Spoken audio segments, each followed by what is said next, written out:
Ceci est un livre audio autogénéré par Google.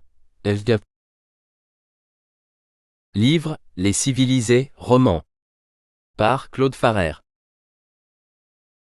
Chapitre 1. Dans la cour, plantée de grands flamboyants ombreux, entre la maison et la grille, les deux coureurs tonkinois avancèrent le pouce, un pouce très élégant, laqué et argenté. Et ils s'attelèrent entre les brancards, en flèche. Après quoi, ils attendirent le maître, immobiles comme des idoles jaunes vêtues de soie. Pouce et coureur faisaient un coquet équipage, pittoresque même à Saïgon, où les petites gens seules vont encore en voiture à hommes. Mais le docteur Raymond Méville avait beaucoup d'originalité, et possédait d'ailleurs une Victoria, et de beaux trotteurs. En sorte que le monde lui passait sa fantaisie d'aller en pouce, et de violer la mode, luxueusement. Il était 4 heures, l'heure où l'on s'éveille de la sieste.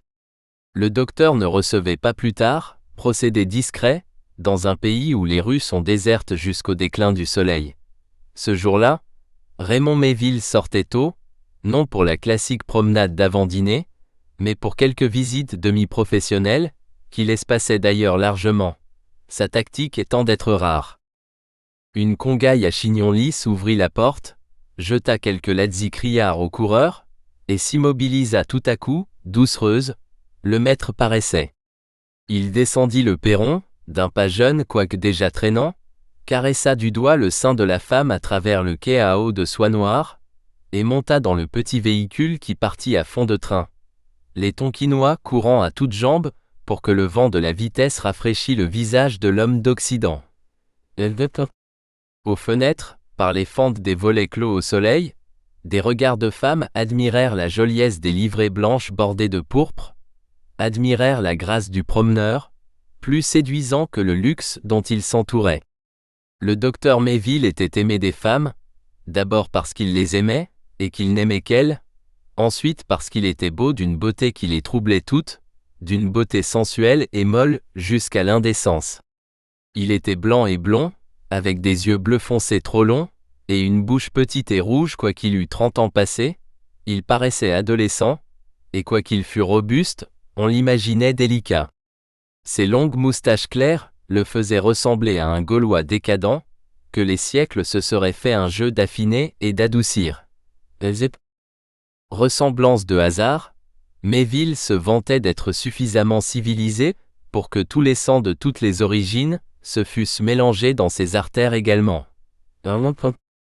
Le pouce trottait entre les arbres des rues, à l'abri du soleil oblique, mais meurtrier quand même comme une massue. Du bout de sa canne, le maître guidait les coureurs. Pour les arrêter, il dit « Toy » en les frappant sur l'épaule. Et ils entrèrent dans un jardin qui précédait une villa. Le long de la grille, plusieurs voitures attendaient, avec des grooms anamites, hauts comme leurs bottes, cramponnés aux morts des chevaux. « Tiens, fit Méville, c'est le jour de cette chère petite, je n'y avais pas pensé. » Il hésita, puis haussa les épaules, et chercha dans sa poche un porte-carte dont il vérifia le contenu.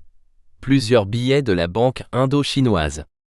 Après quoi, Raymond Méville jeta sa canne à l'un des boys accourus au-devant de lui, et entra.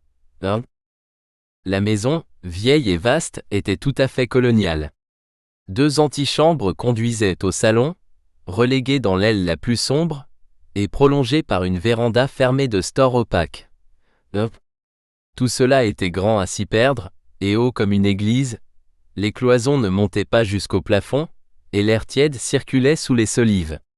En bas, il faisait frais, et les meubles, tous d'ébène incrustés de nacre, fleuraient une odeur indigène. Dans le vestibule, Raymond Méville heurta quelqu'un qui sortait. Un personnage grave et glabre, au teint de citron, aux gestes pesés. Le maître du lieu, Harriet, avocat à la cour. Les 2 hommes se serrèrent la main très cordialement, la face morne de l'avocat se contourna même pour un sourire de bienvenue, qui, probablement, n'honorait pas tous ses visiteurs. « Ma femme est là, mon cher ami, dit-il, et c'est gentil à vous d'être venu la voir. Il y a bien longtemps que je n'avais eu le plaisir de vous rencontrer chez moi. Croyez bien, mon cher, affirma Méville, qu'il n'en faut accuser que ma paresse, et que votre maison m'est toujours la plus amie de Saïgon. Hein? L'avocat fit une mine charmée, et sembla soulagé d'une inquiétude. Je vous laisse donc, mon cher docteur. Vous savez que le palais me réclame, comme toujours. Belle cause? Divorce, naturellement. Nous vivons dans un temps très scandaleux. Il s'en allait, sa serviette serrée sous son bras, le pas sec, automatique, l'air austère et étroit. Raymond Méville lui sourit dans le dos, avec une grimace. Dans le salon, 8 ou 10 femmes caquetaient, élégantes et négligées dans leurs robes saïgonaises qui ressemblaient à des peignoirs de luxe. Méville, du seuil, les regarda toutes d'un coup d'œil, et traversa leur cercle avec aisance pour saluer d'abord l'hôtesse, une gracieuse brune aux yeux chastes, qui lui tendit sa main à baiser. « Voici la faculté, dit-elle. Quel bon vent, aujourd'hui ? La faculté, répondit le médecin, vient tout bonnement mettre ses hommages au pied du barreau. Il s'inclina devant chaque visiteuse, avec des mots galants et impertinents, puis s'assit. Et il fut le centre de tous les regards. Les femmes le trouvaient à leur gré, et sa réputation de Don Juan était établie. Il ne se troubla pas, et bavarda. Il ne manquait pas d'esprit, et savait faire montre de celui qui plaît aux femmes.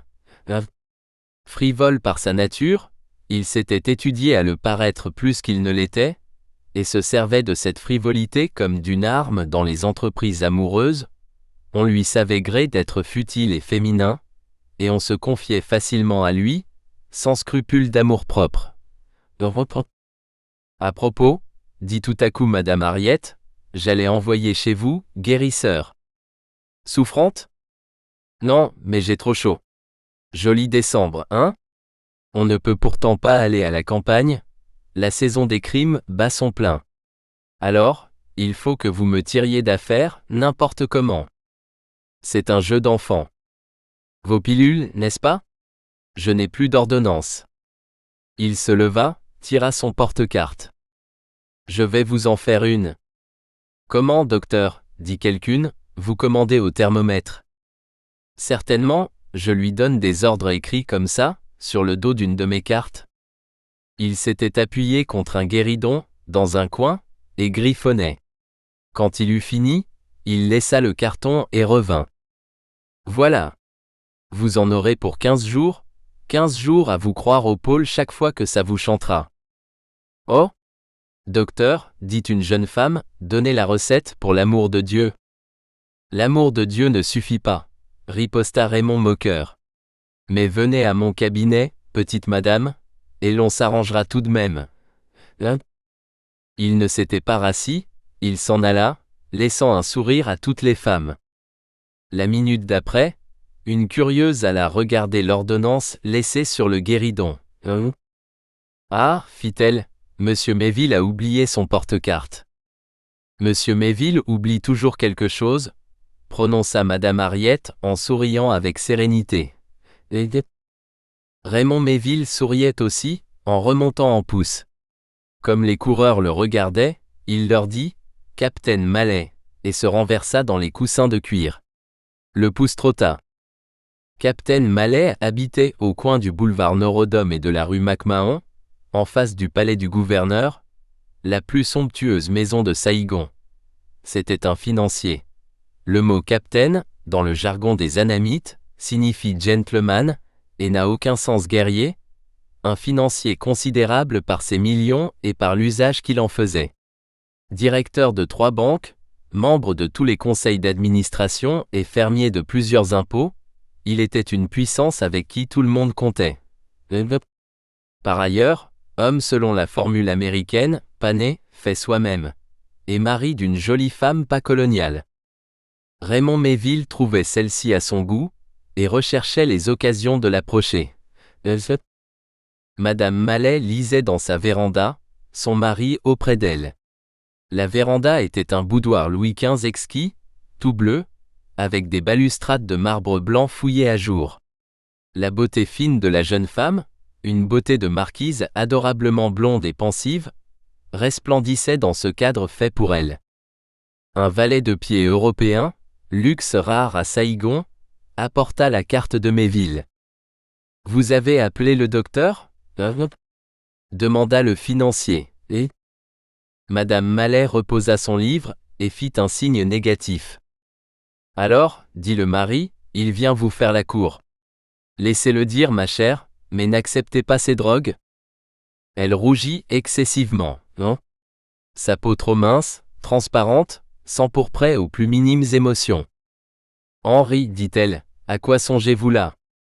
Il lui mit au front un baiser confiant. « Je songe que vous êtes un amour de petite fille, et je vous laisse. Les impôts me réclament. Restez avec votre monsieur, et rabrouez-le s'il vous ennuie. Après tout, ce n'est pas de sa faute, à ce malheureux, s'il se trompe d'adresse. Une femme comme vous à Saïgon, ma chérie, c'est tellement paradoxal. » Il croisa Mayville dans l'escalier.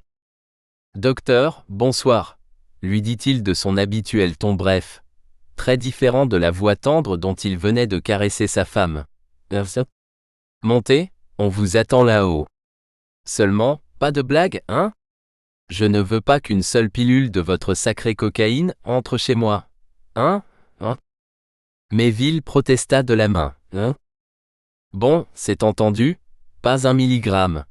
Ma femme n'est pas encore détraquée, et si vous le voulez bien, nous la laisserons comme elle est. Au revoir. Très content de vous avoir rencontré. Il s'en alla à pas robustes, des pas qui sonnèrent impérieux sur les degrés de marbre. Il s'en alla sans se retourner. Fin du chapitre. Chapitre 2. Captain Toral, grogna Mayville à ses coureurs en redescendant.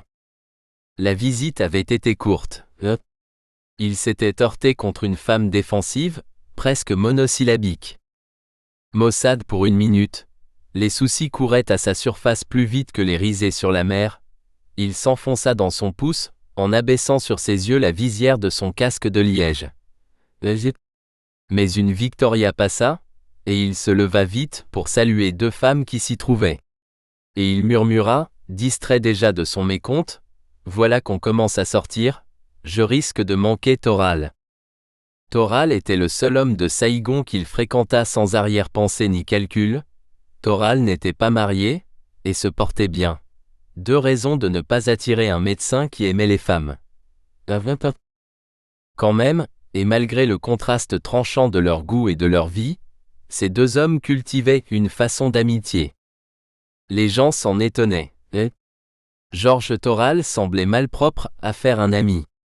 C'était un ingénieur, un mathématicien saturé de logique et d'exactitude, un homme entier, brutal et sec, faisant profession d'égoïsme. Les femmes détestaient sa tête trop grosse, son buste noueux, et l'ironie malveillante de ses yeux en charbon ardent. Les hommes jalousaient sa lucide intelligence, et la supériorité blessante de son savoir et de son talent. Lui méprisait et haïssait indistinctement celle-là et ceci, et ne cachait pas sa haine, ni son mépris.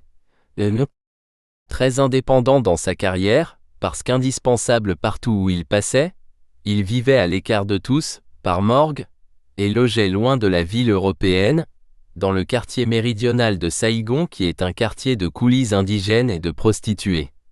Les coureurs du docteur Mayville, gens élégants et qui ne frayaient pas avec le populaire, manifestaient toujours un dégoût discret en trottant dans ces rues malfamées.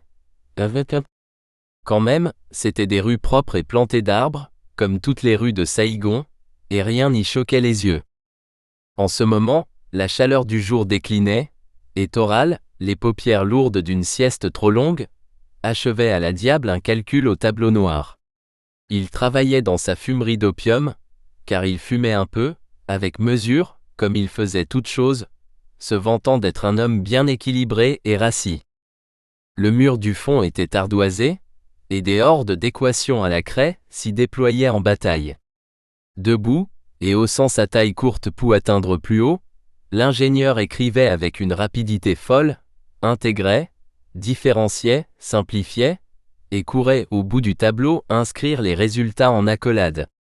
À la fin, il balaya le calcul à grands coups d'éponge, jeta sa craie, s'assit sur un pliant à 4 pas du mur, et contempla sa solution en roulant une cigarette. Mayville entrait, précédé d'un boy anamite de 12 ans, qui marchait en se déhanchant comme une femme. « Tu travailles ? » »« J'ai fini, » dit Toral. Ils n'échangèrent pas de bonjour, et ne se serrèrent pas la main. Ces démonstrations ne figuraient pas dans le rite de leur amitié.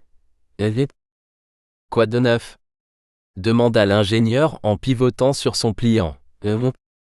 Ce pliant était le seul siège de la fumerie. Mais il y avait à terre abondance de nattes cambodgiennes et de coussins en paille de riz, et Mayville s'était allongé près de la lampe à opium. « Fierce arrive ce soir, dit-il.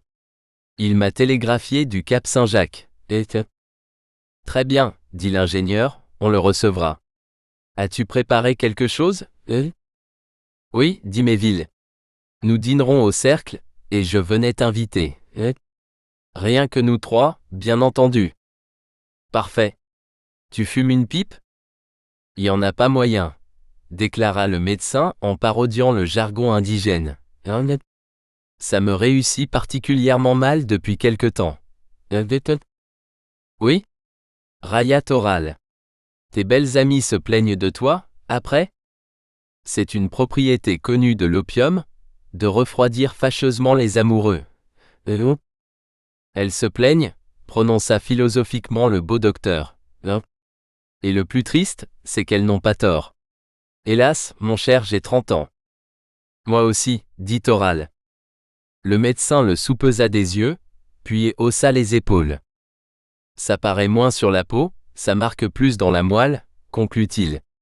À chacun sa part de vieillesse. Et puis tant pis. La vie vaut qu'on la vive. D'ailleurs, observa l'ingénieur, nos mères ne nous ont pas consultés avant d'accoucher de nous. Pourquoi vient-il, Fierce ? Ce n'est pas la saison. Son croiseur arrive du Japon, personne ne sait pourquoi.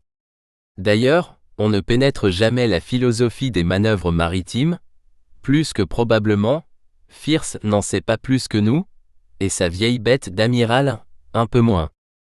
C'est très civilisé, dit Toral, d'ignorer où l'on va, et de ne pas s'en soucier.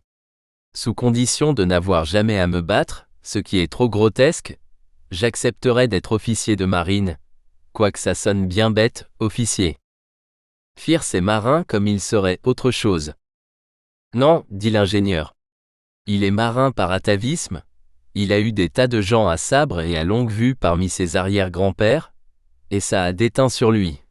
Et il n'en a que plus de mérite à n'être pas un barbare, à penser quelquefois, et à ne pas porter de scapulaire. Ça ferait plaisir à feu sa mère, ce que tu dis là, fit Mayville. La chronique affirme qu'elle n'a jamais deviné le père de son fils. Elle avait des amis simultanés ? Elle couchait avec toute la terre. Une femme dans ton genre. Ça l'amusait, et ça m'amuse. Ils se séparèrent. Toral se retourna vers son mur d'ardoise, et contempla sa formule d'algèbre, comme un peintre contemple le tableau qu'il vient de créer. Le soleil tombait vers l'horizon, d'une trajectoire verticale et rapide, il n'y a pas de crépuscule à Saïgon. Mayville calcula qu'il n'avait pas le temps d'aller à la promenade, et il guida son pouce vers le fleuve, afin de rencontrer sur les quais, les Victoria, revenant de l'inspection. Les coureurs trottèrent sur la berge de l'arroyo chinois, encombré de sampans et de joncs, puis gagnèrent le bord du Donaï et prirent le pas. Des navires accostés débarquaient leurs marchandises, et des coulis couvraient de prélards les amas de caisses et de tonneaux. Cela sentait l'odeur des ports maritimes, poussière, céréales et goudron, mais le parfum de Saïgon, fleurs et terre mouillée, assiégeait quand même étroitement cette odeur factice, si bien que la ville, jusque dans ce quartier affairé, conservait sa marque indélébile de cité voluptueuse. Le soleil bas incendiait la rivière. Le soir était languide et beau. Mayville, qui regardait les voitures découvertes pleines de femmes jolies et souriantes, ne vit pas derrière lui, en aval, un grand navire de guerre entrer dans le port, une coque longue et droite comme une épée, et 4 cheminées énormes qui vomissaient de l'encre. Cela glissait sans remous sur l'eau, et cela obstruait les rayons du couchant, si bien qu'on eût dit un rideau noir tiré sur l'horizon pourpre. Le long du quai, les arbres en fleurs, les équipages piaffants et les toilettes radieuses cessèrent tout d'un coup de scintiller. Fin du chapitre. Chapitre 3. Au cercle, le dîner finissait. Leur table avait été dressée au bout de la véranda, entre 2 colonnes, et l'on avait relevé les stores, pour que l'haleine de la nuit pût entrer. Sous les corolles électriques, un joli luxe de cristallerie faisait arc-en-ciel, et il y avait un chemin d'orchidées et d'hibiscus.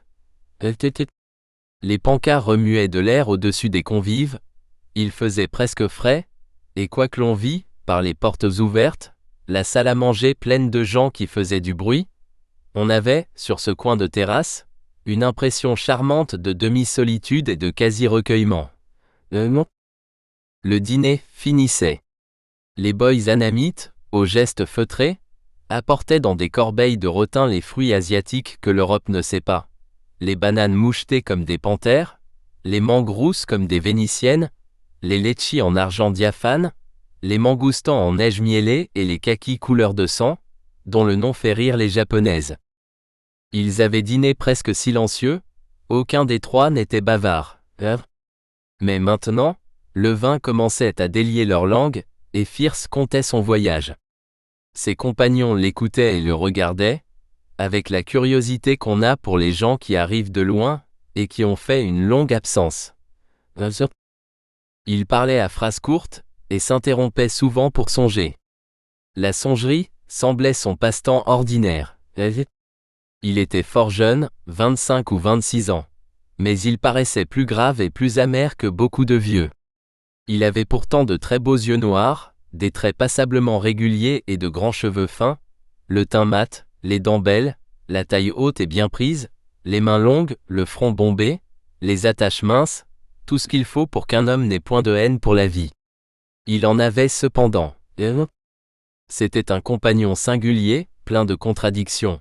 On le voyait dans le même instant sérieux, futile, railleur, maussade, opiniâtre, triste, indolent, volontaire et versatile, sincère toutefois, dans chacune des paroles de sa bouche, et n'ayant jamais daigné mentir. Ses 2 amis lui pardonnaient son humeur bariolée, plus souvent noire que grise, parce que, en dépit de ses écarts, Fierce était une tête convenablement équilibrée. La raison vivait à l'aise dans sa cervelle nette et balayée des poussières ataviques, les préjugés et les conventions n'y dressaient pas de murailles, et la logique la plus féroce y trouvait toujours une route hospitalière, implacablement prolongée jusqu'à l'infini. Voilà, concluait-il, comment nous avons une fois de plus échangé l'hiver de là-bas pour l'été d'ici. 30 degrés centigrades de différence. Je sais des femmes qui mourront de cette aventure. Quelle femme ? Fit Méville. Celle amoureuse et délaissée, qui pleure là-bas nos caresses enfuies, triste. Tu avais une moussemée à Nagasaki ? J'avais toutes les moussemées du Maruyama. Le Maruyama, je le dis en cas que l'un de vous l'ignore, est le Yoshiwara de Nagasaki. C'est un quartier correct et décent, comme sont toutes les choses japonaises, où beaucoup de petites filles gentiment attifées sourient aux passants derrière des grilles de bambou. On peut regarder et toucher, la vue n'en coûte rien, et le toucher peu de choses. L'ensemble est économique, rafraîchissant et presque agréable. Le Japon n'a guère changé. Si beaucoup, dit Fierce. Les mœurs, les habits, la nature même, se sont conformés aux modes occidentales. Mais la race n'a guère subi de croisement, et la cervelle japonaise est restée intacte. Le mécanisme cérébral y fonctionne toujours de même, et les nouvelles idées qu'il engendre conservent la forme des idées de jadis. Les Japonais ont constaté que leur prostitution ne ressemblait pas à la prostitution européenne, mais ils n'ont pas pu l'y faire ressembler, parce que leurs femmes conservent, et conserveront longtemps le type de pudeur propre à leur race, et se refusent logiquement à cacher derrière des volets clos, ce qui leur a paru toujours licite et honorable. Elles sont dans le vrai, d'ailleurs. Certes, acquiesça Toral. J'avais donc ordonné, sans enthousiasme certes, ma vie selon les ressources du pays, mais quand même, lorsqu'il a fallu s'en aller, tout d'un coup, brutalement, comme nous partons toujours, cela m'a contrarié et presque attristé. Trop nerveux, dit Méville. Trop jeune, dit Toral. Oui, consentit Fierce. C'est une maladie que j'ai, et je n'aime pas les départs, ce sont de petits arrachements qui égratignent un coin d'épiderme. Bah, nous voici à Saïgon, vivons à Saïgon. Pas de Yoshiwara ici, dit Méville.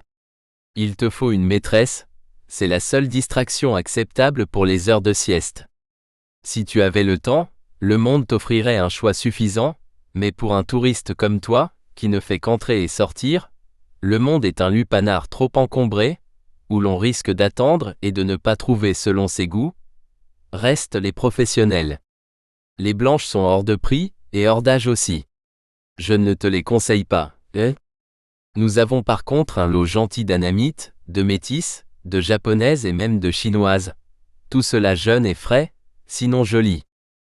Je prendrai une anamite, dit Fierce. J'ai constaté qu'il ne faut pas abuser des produits d'exportation. Je prendrai une anamite, ou plusieurs.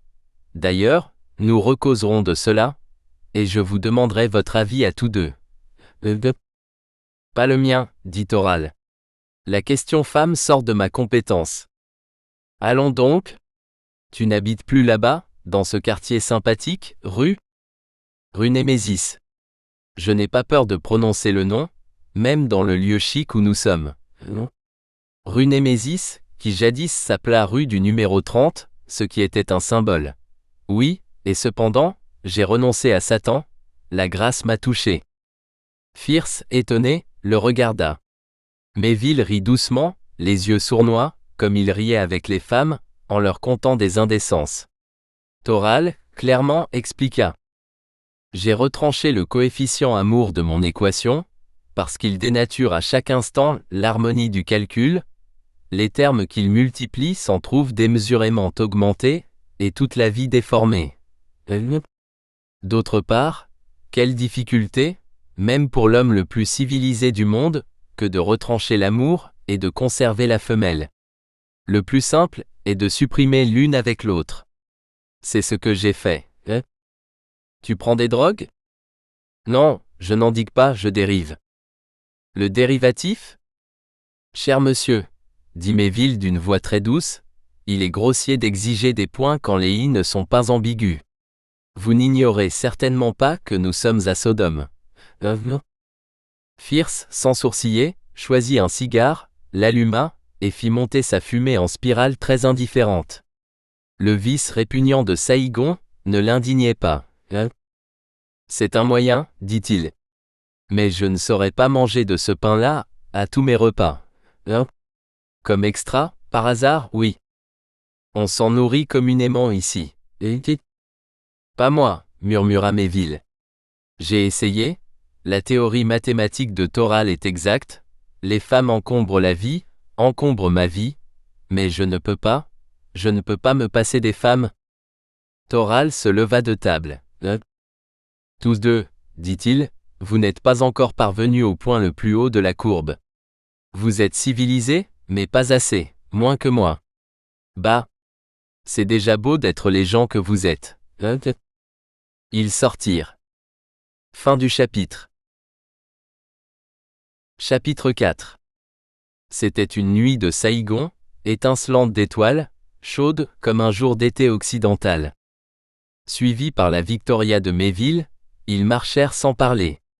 La rue ressemblait à une allée, à cause des arbres entrelacés en voûte et des globes électriques suspendus dans le feuillage, à cause aussi du silence et de la solitude, car Saïgon, capitale médiocre, fait tout son tapage nocturne dans une seule rue centrale, la rue Katina, et dans un petit nombre d'autres lieux plus discrets, que les honnêtes gens prétendent ignorer.